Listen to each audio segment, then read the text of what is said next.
ओम श्री श्री गणेशाय नमः। ओम गुरुदेवाय नमः। आज से हम श्री रामकृष्ण परमहंस के बारे में कुछ जानने का प्रयत्न करेंगे। उनके जीवन में झांकने का प्रयास करेंगे कि वो अपने जीवन में कैसे थे, उनके माता पिता कौन थे। तो मैं इसमें सविस्तार कोशिश करूंगा आपको बताने की कि आपको कुछ पता चले। उससे पहले कुछ भूमिका। सामाजिक शक्ति उस श्रद्धा और विश्वास पर निर्भर करती है जो प्राय किसी समाज के विचारों में पाए जाते हैं। उस समाज का प्रत्येक मनुष्य उस विश्वास के सहारे अपना जीवन व्यतीत कर अंत में उसी विचार में अपने प्राण छोड़ता है। इस प्रकार मनुष्य तो काल कल्वित होते जाते हैं, परंतु उनके विचार शेष रह जाते हैं और इसलिए वह समाज बना रहता है। हिंदू समाज की शक्ति भी इसी प्रकार अपने मत के प्रति श्रद्धा, भक्ति और विश्वास पर निर्भर है। हिंदू अपने धर्म के लिए अपना नाम, प्रतिष्ठा, क्रांति, बल, विभूति अर्थात संसार के सब सुखों का त्याग करने के लिए तत्पर रहता है और अनित्य पदार्थों को छोड़कर नित्य पदार्थों की ओर अधिक ध्यान देता है। हिंदू का पहला प्रश्न प्राय यह होता है कि भौतिक पदार्थ श्रेष्ठ है या आत्मिक, तथा इसका निसंदेह उत्तर यही होता है कि आत्मा ही श्रेष्ठ है। हिंदुओं का विश्वास भौतिक वस्तुओं पर उतना नहीं जितना आत्मसत्व पर है। वे आत्मा को अपने प्राणों से भी प्रिय समझते हैं और शुक्र बिंदु का पात ही मृत्यु, उस बिंदु का धारण ही जीवन है। इसलिए शुक्र बिंदु का धारण बड़े यत्न से करना चाहिए। भौतिकवाद को हिंदू मृत्युवत मानता है और यह उसका केवल विचार ही नहीं वरन वह इसी चिंतन में अपना जीवन व्यतीत करता है। भारतवर्ष को छोड़कर संसार की ओर किसी देश में इस विचार की साधना नहीं है और न पूर्ण रूप से इसका पालन ही होता है। भारत में यह विचार संसार का निरंतर मूल माना जाता है और यहाँ की प्रज्ञा और यहाँ जीवन मूल है। कोई प्रतिकूल प्रवाह इसकी नित्य गति को रोकने में आज तक समर्थ नहीं हुआ। वह प्रतिकूल विचार करने वाले राक्षस राज लंकेश रावण के समान है, जो एक दिन संध्या के समय अपने पुत्र इंद्रजीत से यह सुनकर कि रामचंद्र जी की सेना नहीं अपितु रामचंद्र जी और लक्ष्मण भी नागपास में बंद गए हैं, अपनी विजय का चिंतन कर रहा था कि सवेरा होते होते ही उसके कानों में जय राम की भनक पड़ी। इसको सुनते ही वह बोल उठा, निसंदेह रामचंद्र जी की वानर सेना अमर है और रामचंद्र जी मनुष्य नहीं वरन निश्चित ही विष्णु के अवतार हैं। कभी कभी भारतवर्ष की पवित्र भूमि पर भी अनाथवाद अर्थात जड़वाद की छाया गिरती है जान पड़ती है। ऐसा लगता है मानो वह यहाँ के आत्मवाद को ढक लेगा, परंतु थोड़े ही दिन बाद देश के किसी कोने से कोई महापुरुष बड़ी मधुर ध्वनि से अपना गीत आरंभ कर देता है और तत्काल अंधकार दूर होकर प्रकाश छा जाता है।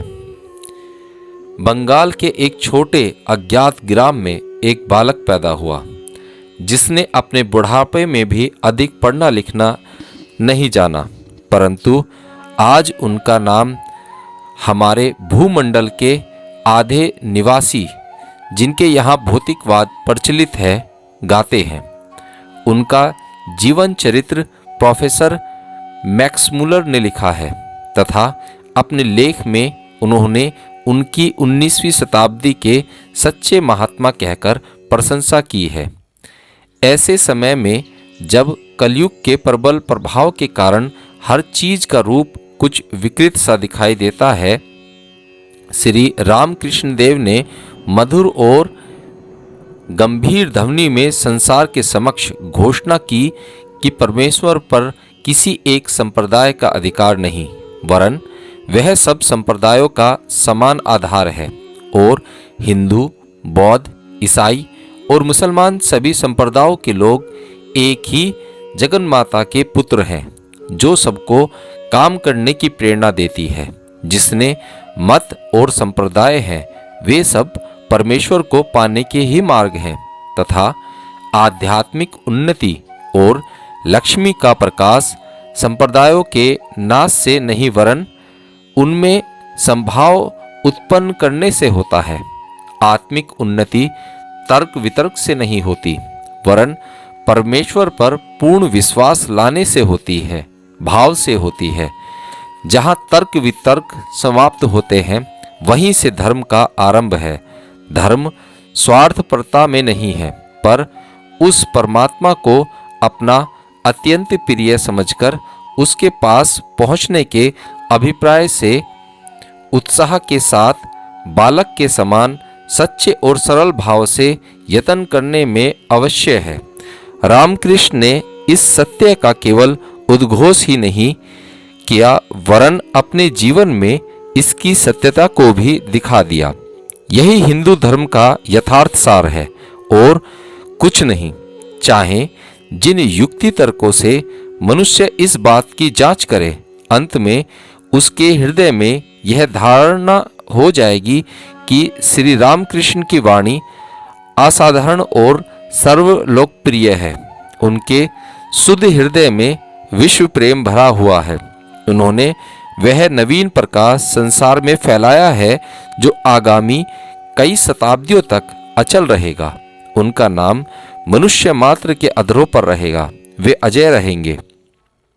उन्होंने उस आदि शक्ति को जगाया है जो सब मत मतांतरों का नित्य आधार है।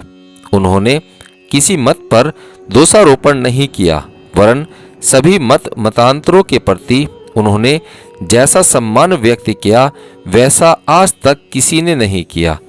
उनके प्रत्येक शब्द से दिव्य सरलता, मधुरता, सत्य और निर्भरता प्रकट होती है। वही सबको संतोष और शांति देने वाला है। इस जीवन चरित्र में यदि कोई ऐसी बात है जो मधुर न हो, सत्य न हो अथवा दिव्य न हो, तो यह उनके जीवन का दोष नहीं, यह सिर्फ मेरा दोष है जो मैं आपको सुना रहा हूँ, जिसके साथ अनेक सांसारिक उपलब्धियां लगी हुई हैं। उनकी विभिन्न मतों की साधनाएं, उनका आचार और उनकी तपस्या आश्चर्यमय और अनुपम है। उन्होंने जहाँ भौतिकवाद का विशेष बोलबाला है, उस कलकत्ते के पास दक्षिणेश्वर में पंचवटी के वृक्ष तले 12 वर्ष तक कठोर तपस्या की और युवा और वृद्ध, स्त्री और पुरुष, संत और सन्यासी सबने देखा। जब वे युवा थे तो सवेरे से ही सूरज की ओर टकटकी लगाए यह कहते सुने जाते, माँ माँ, और इस प्रकार अपने निरंतर खुले नेत्रों को सूरज की ओर लगाए हुए उनका सिर आकाश में सूरज की गति के संग घूमता हुआ देखा जाता। यहाँ तक कि सांझ को जब सूरज छिप जाता तो भी वे यह कहते सुनाई पड़ते, माँ माँ, सूर्य उगकर अस्त भी हो गया परंतु मैं तेरे दर्शन न पा सका। यह कहते कहते उनको मूर्छा आ जाती और उनकी आंखों से आंसू बहने लगते। ऐसी दशा में फिर किसको संदेह रह सकता है कि ऐसे बालक की आत्मा अलौकिक नहीं है। इसी प्रकार 3 दिनों तक जब वे ऐसा ही करते रहे, तब उन्हें जगत माता का सूर्य में दर्शन हुआ। उसके उपरांत वे थोड़ी देर तक चुप और अचेतन से हो गए और बाद में छोटे बच्चे के समान कहने लगे, माँ, तेरे ऐसे अपूर्व और आनंदमय मनोहर रूप का दर्शन पाकर किसकी आत्मा को हर्ष और गौरव प्राप्त न होगा। उसके अंतर कुछ दिनों के लिए उनके नेत्रों की पलकें निमेष रह हो अचल हो गईं और उनके नेत्रों को खुले देख बालक अपनी उंगली उनकी आंखों में कोच देते ताकि पलक चलने लगे, परंतु उनमें जब वे सफल नहीं हुए तो किसी को आश्चर्य न होगा। वे 12 वर्ष तक निरंतर दिन रात जागते रहे। इस प्रकार को हर मनुष्य असंभव मानेगा, परंतु श्री रामकृष्ण निसंदेह ऐसे ही रहे।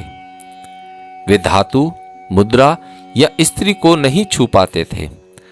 अभ्यागतों को देखते ही पहले ही विनम्रता से अपना सिर झुका लेते। उन्होंने शरीर छोड़ते समय एक भी ऐसी संसारी चीज नहीं छोड़ी जिस पर उनका अधिकार कहा जाए।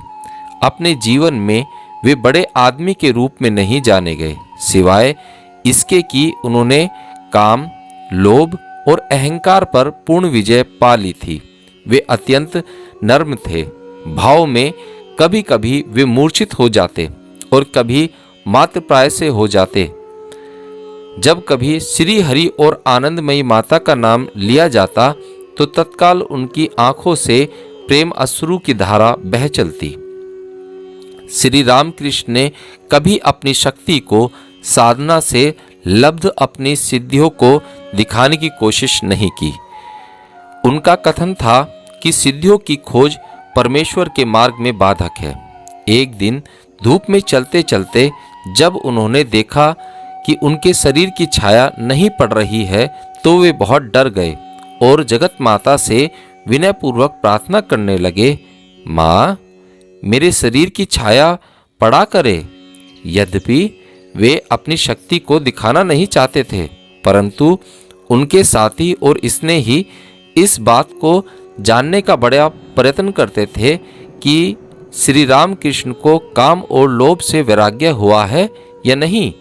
वे लोग उनको कलकत्ते में वैश्याओं के कोठे पर अपने संग ले जाते। वहां पर 20 सुंदर युवतियां सज धज कर योगी को भ्रष्ट करने के लिए इकट्ठा हो जाती। रामकृष्ण जब उनके घिर जाते तो केवल माता का नाम पुकारते और उस समय उनके शरीर से एक दिव्य तेज प्रकट होने लगता और वे मूर्छित हो जाते और उस तेज के प्रताप से वे स्त्रियां दूर हो जाती तथा उनके निकट नहीं आ पाती थीं। जब स्त्रियों ने उनका यह चरित्र देखा तो वे कहने लगी कि हमने पहले ऐसा मनुष्य कभी नहीं देखा, और जो लोग उनको वहां ले गए थे उन्हें वे भला बुरा कहने लगी। बाबू केशव चंद्र सेन और दूसरे महाशय इस बात की पुष्टि करते हैं कि श्री रामकृष्ण रुपये पैसे नहीं लेते थे और न ही छूते थे। एक समय यह देखा गया कि उनका मुंह काले रंग से पुता हुआ है और एक कपड़ा पूंछ की भांति उमेटा हुआ उनकी कमर से बंधा है। वे एक पीपल के वृक्ष की शाखा पर बैठे हुए थे। जब उनसे उसका कारण पूछा गया तो उन्होंने उत्तर दिया कि मैं रामचंद्र जी का प्रसिद्ध भक्त हनुमान हूं।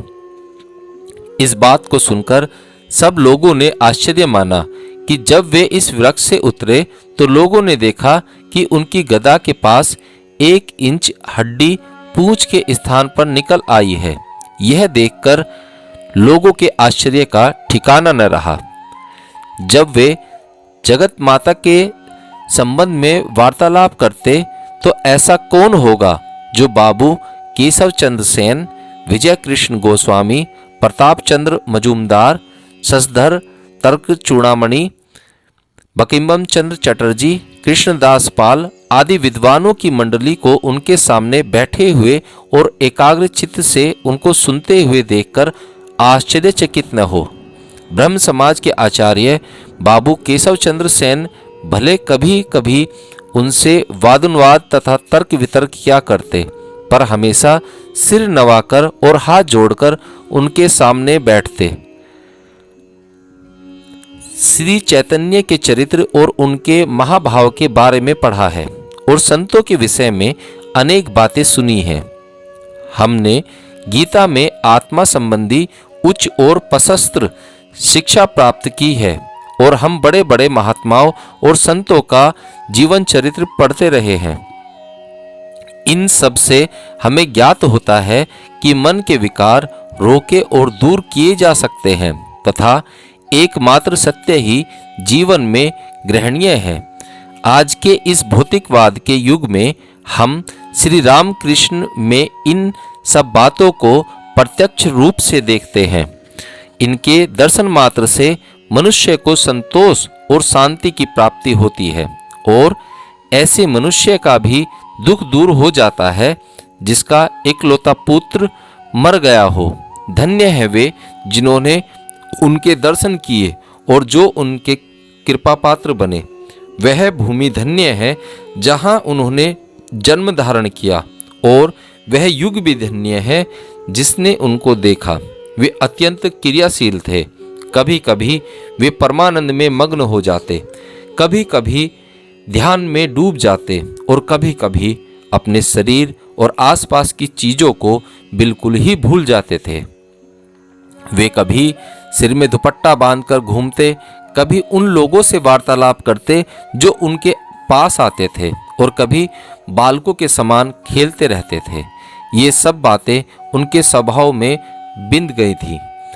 मनुष्य जब तक उनके पास रहता उनके हृदय की इस अद्भुत और विलक्षण गति को नहीं जान पाता था, पर उनसे अलग होते ही संसार का भार मानो उसके ऊपर आ जाता और जब वे उनके प्रबल प्रभाव को अपने ऊपर अनुभव करने लगता था, ऐसी दशा में यदि हम उनकी शिक्षा का कोई अंश अपने जीवन में धारण कर सके तो हमको शांति प्राप्त होगी और हम स्वर्गिक आनंद के अधिकारी होंगे। श्री रामकृष्ण विश्व बंधु में, विश्व भक्ति में और विश्व प्रेम में थे, अर्थात वे इन सब के अवतार थे। उन्होंने हमें सच्चा गौरव दिखलाने के लिए जन्म लिया था। उन्होंने यह दिखा दिया कि भारत भूमि परमार्थिक है और संसार में भारतवर्ष ही आत्म तत्व का केंद्र और मूल स्थान है। भूतल में कभी ऐसी शक्ति नहीं हुई जो आत्म तत्व को जीत सके, वरन भूतत्व आत्म तत्व से मिलते ही अपना रूप त्याग कर आत्मा में मिल जाता है। उन्होंने यह दर्शाया कि मनुष्य कभी भौतिकवाद के आश्रय से नहीं जी सकता और न ही इसको शांति या संतोष ही मिल सकता है। मनुष्य को शांति सुख देने के लिए ही उन्होंने अवतार लिया था। भौतिकवाद को उन्होंने नकारा नहीं, बल्कि इसको अपनी शांति में गोद में लेकर पवित्र और ईश्वर परायण बना दिया, अर्थात भूत को आत्मा का साधन बनाकर दिखला दिया। उन्होंने अवतार लेकर हमको यह भी सिखाया कि हम अपने पैरों पर सत्य, विद्या और भक्ति पर कैसे खड़े हो सकते हैं। उन्होंने शिक्षा दी कि इनके सिवा संसार में बाकी सब पदार्थ अनित्य और क्षणभंगुर हैं। केवल परमेश्वर ही, भक्ति ही ऐसा है जो सदा अचल रहेगी और यही सनातन हिंदू धर्म का मत है। उन्होंने संसार में शरीर धारण करके यह भी उपदेश दिया कि हमको बालकों के समान छोटी छोटी बातों पर झगड़ना नहीं चाहिए। जब बहुत सी बातों ने मूर्ति पूजा को त्याग कर आरंभ किया तो उन्होंने बाबू केशव चंद्र सेन से दृढ़तापूर्वक यह कहा कि मूर्ति पूजा असत्य नहीं वरन शाश्वत सत्य है।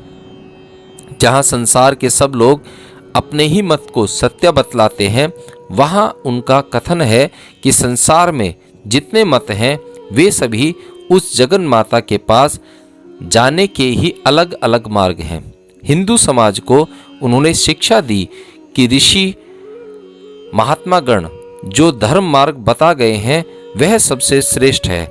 आर्य ऋषियों ने श्रीमद् भगवत गीता, पुराण और तंत्रों में जो भी नियम और मर्यादाएं नियत की हैं उनको वे पूर्ण रूप से मानते थे तथा उनमें गौरव अनुभव करते थे। वे वैष्णव, शैव, शक्ति और अन्य उन सब मतों का जो भारतवर्ष में प्रचलित है अद्वैत रूप से समन्वय करते थे। वे शोषण को अच्छा नहीं समझते थे और शोषण की आड़ में जो दंभ और कपट होता है इसको दूर करने के लिए सदा तत्पर रहते थे। वे आश्रम प्रणाली को मानते और साधु और संतों का सम्मान करते तथा देवी देव और श्री गंगा जी के प्रति श्रद्धा भक्ति रखते थे। दूर से भी जब कभी वे श्री राम, श्री कृष्ण, हरि, काली या शिव का मनोहर नाम सुनते तो आनंद और समाधि में मग्न हो जाते थे। उनकी करुणा और दया सब पर थी और वे सब पदार्थों को चैतन्य में देखते थे। जब कभी वे किसी मनुष्य को हरी घास के मैदान में घूमते देखते तो घास को उसके पैरों तले पिसते देख उनको बड़ा कष्ट होता था। वे इन विचारों को बड़ी ही उन्मत्तता से प्रकट करते थे जो चिरंतन सत्य से संबंधित हैं और जो संसारी मनुष्यों के जीवन के आधार हैं। ये सत्य ज्योति रूप है और इसके बिना कोई जीव संसार में एक क्षण भी सांस नहीं ले सकता। केवल ऐसे विचारों को ही प्रकट नहीं किया वरन ब्रह्मांड के अन्य लोकवासियों के संबंध में भी उन्होंने उत्तम दृष्टि प्रकाशित की तथा संसार में जो कुछ सार तत्व हो सकता है उस सब को प्रकट किया। उनके जीवन में ऐसे आश्चर्यजनक भावों का मिश्रण देखा गया जिसके कारण उनका जीवन चरित्र लिखना ही बहुत कठिन है। उनके समान कोई त्यागी नहीं हो सकता। वे सन्यासियों के शिरोमणि, उनमें सारी दिव्य शक्तियां विद्यमान थी किंतु वे प्रकट नहीं करते थे वरन वे यह कहा करते थे कि सिद्धियों के चक्कर में पड़ने से परमेश्वर की प्राप्ति में बाधा पड़ती है। परमात्मा ने उनमें वे शक्तियां दिखलाई जो इस युग में मनुष्य के लिए आवश्यक हैं और जिनको हम ग्रहण कर सकते हैं। वे शक्तियां क्रम से मनुष्य के सामने प्रकट हो जाएंगी। अंत